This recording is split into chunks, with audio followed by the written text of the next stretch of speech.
Hello, you divine, infinite human beings, you're all that is, ever has been, and ever, ever, ever shall be. And this is a short video about an ode to the black sheep of the family, all right? And it is my own personal journey, which I write about in my book, The Infinite Human, but just kind of a synopsis, because I'm back in my hometown, not where I was born in New York, but where I grew up in Louisville, Kentucky. And I've gone through a real journey because my mother passed away, and I've been here almost 3 months. And I've gone through a healing journey deeply, and I think some of the things that I've overcome and moved through the 3D world into the perspective of the 5D reality, that's the reality, will help perhaps resonate with you, perhaps something that will help to heal you, because it's the truth that's not being told, and the truth is always very healing.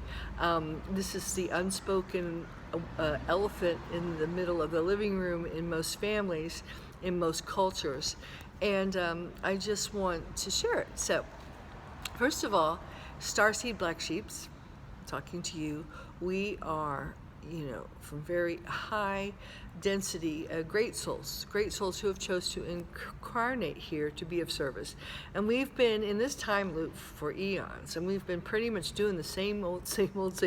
We've always been the positive, we've always been the love, we've always been the unity, we've always been the antidote for the anti-life, antichrist, evil, dark, close-minded, agendas, parasitic agendas that have been running on this planet, because it has been a fallen planet. So now we're in an ascension cycle, and we're coming to a close. And it's really important to have that closure, all right? And I've been here in Louisville. I love Louisville. I keep asking myself, why? Why did I choose this place? Well, I chose my father, and my father was a starseed. My father was a really magnanimous man who wrote many, many books and was a pioneer and, a bridge builder, as he called it. And he had a unique gift that I don't have, because he was, from Kentucky, and he could really relate to that good old, hometown. He actually entered as a minister and moved outside of religion, took spirituality outside of religion, and pioneered that here. And my God, this is like the center of the Presbyterian Church, and he was a professor at the Presbyterian Seminary. So he was a very good role model, and he, had that fortitude. Now, I don't have that much patience, okay? And that's probably a sign of my times, a sign of my generation, because the truth is, we've been doing that for so long. Actually, I have. My husband was the same way. He was a doctor, and he would go into medical communities, go right into the heart of the beast, and be the change, which took a lot of cojones. It took a lot of courage, all right? And he did this. And, these were role models for me. And I guess in many ways I've done that too. I've been doing this for a long time, but I'm tired. Maybe you are tired too. And I think part of the problem, though, is as women, okay, we're always, getting drawn into these parasitic, narcissistic, rescuer becomes victim. Now, that's something I did learn from my father. Rescuers become victims, but we're always kind of being pulled in out of our good heart. I talked about some, like, for example, Pocahontas was someone who was a starseed who was usurped, and her good intentions. And so many of us from the Grail lineage have had our good intentions co-opted, usurped, and cannibalized. Our bodies raped and our consciousness. So the time now is to be of service, of course, because how can we not? We are of service, but higher service, and we have to have boundaries. So now, let me just tell you practically what that means. That means here I'm in Louisville. It's very traditional. It was built on, horse racing and liquor. It's based on spirits, but the spirits in another sense. So and it's very, very, very religious. Everyone in my family, my cousin is my first cousin. She's a minister. I mean, everyone is so religious here. And it's homey, my old Kentucky home, families, but families that come together like this, not the true essence of our spiritual families, which are starseed families, that are monadic conglomerations that resonate in high frequencies and unification. But these are like codependent, narcissistic family units. I put both my hands together, but I can't. That we have been spawned in, and it's a fallen planet. So the family is all wrong. My father was a family therapist, and he started a certification program for people to get their master's in marriage and family therapy, and he pioneered some of the transactional analysis concepts of rescuers and victims, the games people play, kick me and whatever, trying to get people's attention. So hello. So that was a good foundation that I grew up in. But we still had our shit, and I write about it in my book, The Infinite Human, of the patterns, and these are karmic patterns that we all come into. We choose our parents, and we come in because we need to break these karmic patterns. So I've been at a spiritual festival here in Louisville. I wanted to do it. I'm in Louisville. Now, I've been going all over the country. I've been in several other spiritual festivals in Virginia Beach, Indianapolis, Nashville. I had people, I didn't even have my books in Nashville. I had people that bought my book and showed up with it just for me to sign it and to get a soul mission reading, because I don't do that very often. I had people in Virginia. I dropped a card and someone found it in Williamsburg and called me, "Are you Infinite Human?" I had people that I would show up late, because it takes me a while to get detox and everything to be able to do what I do, who were waiting for me, to buy my book and to sign it in Indianapolis. I mean, people hungry. Of course, here in Louisville, where I grew up, nothing, absolutely nothing. It's like I'm the plague, they're like, there's all these other booths and they'll go like around me. Now I wanted to do this because I'm getting ready to go there, so I didn't want to do it in the festival. But and I looked around, and I was there 7 years ago, developing my intuitive abilities and doing readings, and the same old people, saying the same old things. And I write about that in my book, because what you don't want to do, what I don't do, is, create dependency, because that's karmic. And what these people do when they do their readings, oh, you're your brother and your mother and this and that. And that's the 3D old world magic, which is not really, it's more black magic, because you're not empowering them. You're making them dependent. There's one lady that's next to me at this, and I went to her before, and she really said some very, not good things that caused a lot of problems in my family, but she puts her little timer on. Okay, how much time do you want? And then, ding, okay, it's like a slot machine, and these are the readers that I'm surrounded by, but I'm not going to say anything, but anyway, that's okay. So, yes, you can pet her. So, back to the video, sorry. Oh, you're so cute. Oh my goodness. I'm going to wrap this up. Okay, so the point is, you're never a prophet in your own hometown, and you chose, starseeds, probably everyone chose very conservative families many times where they're the black sheep. They're doing it different. They chose communities that are very traditional because they are the light. My name is Elizabeth, and it means Lighthouse of God, and I was called Liz. And I was, since day one, like nursery school, mothers would say, "Oh, Elizabeth, Liz is a very loud child." Or in school, I stuck out like a sore thumb, and I didn't know it. I didn't know I was different. I just, talked to my, all my stuffed animals, and I was so creative, I couldn't contain it. So I was always making up stories and creating neighborhood plays and school plays, and I was like a whirlwind of creativity. And I always thought everyone was like that, and I brought all the kids into my whirlwind of world because I had all that creative power and energy, and they loved it, but then, like, when things stopped, they would, like, the teachers or the children would look at me and they'd be like, or when I stopped, I'd look around and I realized they're not getting it. They're not where I'm at. They're, I can direct them, when I get a wave of energy, to create to write a play and produce it and whatever. I did all that. And that saved me in Kentucky, really, the storytelling, the reading the books, the writing, and the acting saved me, thank God, because that was my creative anchor. But I realized, finally, I was like, I looked around. I usually don't look around very much, but I was like, other people aren't like me, Other people aren't creative. They call me talented, but I just thought that was just the way you are, being a different character or putting on a different, face, or using a different voice, using your voice in different ways, that's a frequency.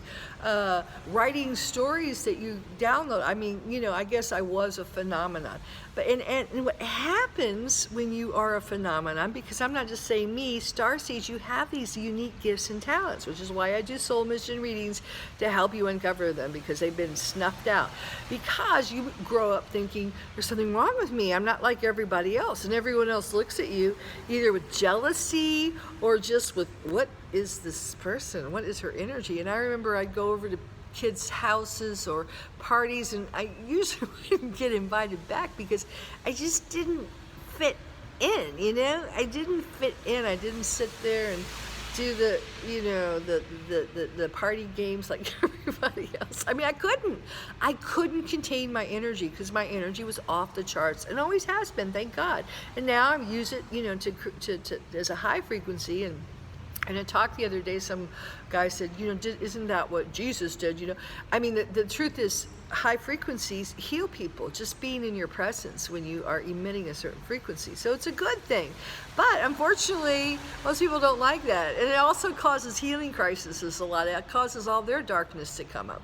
So starseeds, black sheep starseeds, my point is, we're getting ready to roll into the holiday season, which is always a bugaboo a lot for people that don't have family or don't want to be with their toxic families. The Thanksgivings and the Christmases. And, this year I just realized, wow, what I've done, and maybe you need to do it, is I'm going to give my book to everyone in my family. I'm doing this last festival today on this rainy day, and you know what? I had planned to stay here. I thought my mother was alive. I had planned to stay here through the holidays to be with my family, and I realized my family hasn't even called me in 2 months. I've gone by and visited my nieces, my nephews, my brothers, and it's not that they don't love me. I know they do, but we're just not in the same reality, the same timeline, the same universe. And while I'll reach out to them, and I've made them very clear that I'm always there for them if they need me, and I'm just saying, this is me, but we're going to have to cut those ties, those cords, to free ourselves to be of service to our real families that we are now coming together. We're finding them. They're in the stars, but they're also many of us, starseeds, we're coming together. We're forming new families. That's why I say join my website and join the infinite human family. It's not because I'm going to sell you a coaching package, or I'm not about that. You're the new gold. I'm the new gold. Our connections are sacred. So we have to free ourselves from those old units that we were born in, those old 3D timelines, and those old abused, miasmic, ancestrally miasmic, and destructive, dysfunctional family units, family concepts, family beliefs. We got to escape from that. We've got to heal that. And we have to realize there was nothing wrong with us. There was nothing wrong with you. There was nothing wrong with me. There was nothing wrong with you. Nothing. You were just a bright light of brilliant light in a world of darkness, and in a fallen planet where you were anti everything that they were. Actually, they were anti. You were life. You were light, true light. You were truth.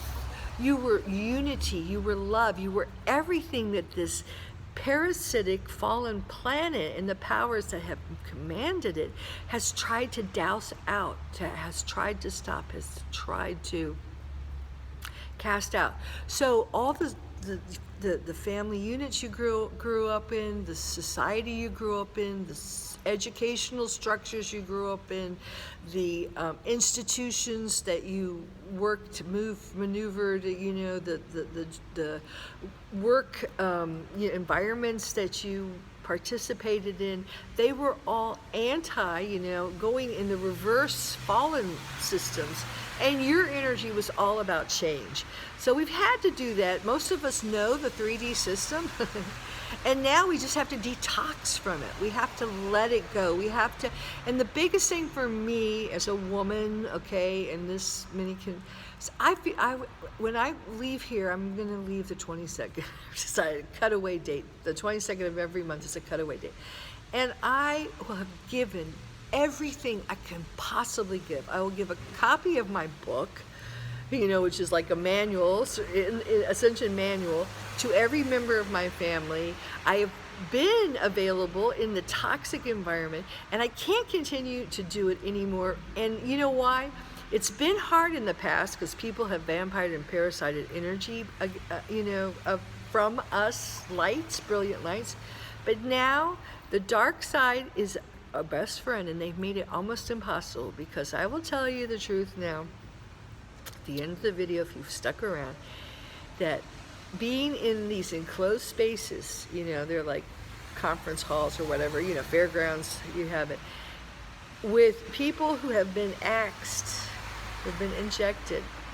It's not just me, Kiki. I go and sweat for 2 hours and get the toxins out, but Kiki can't sweat, and she's just feeling it. And they come up to you, they're good meaning people, but I won't do readings, unless someone I know, they're like, I've been waiting for you, yes, this book's for me, and I know they know, and I know, you can sense it, but I don't just, money's not my God. I would never do a reading for someone, just for the money. And the truth is, they're probably not going on that timeline, not now. So they're not my tribe, they're not my infinite human family.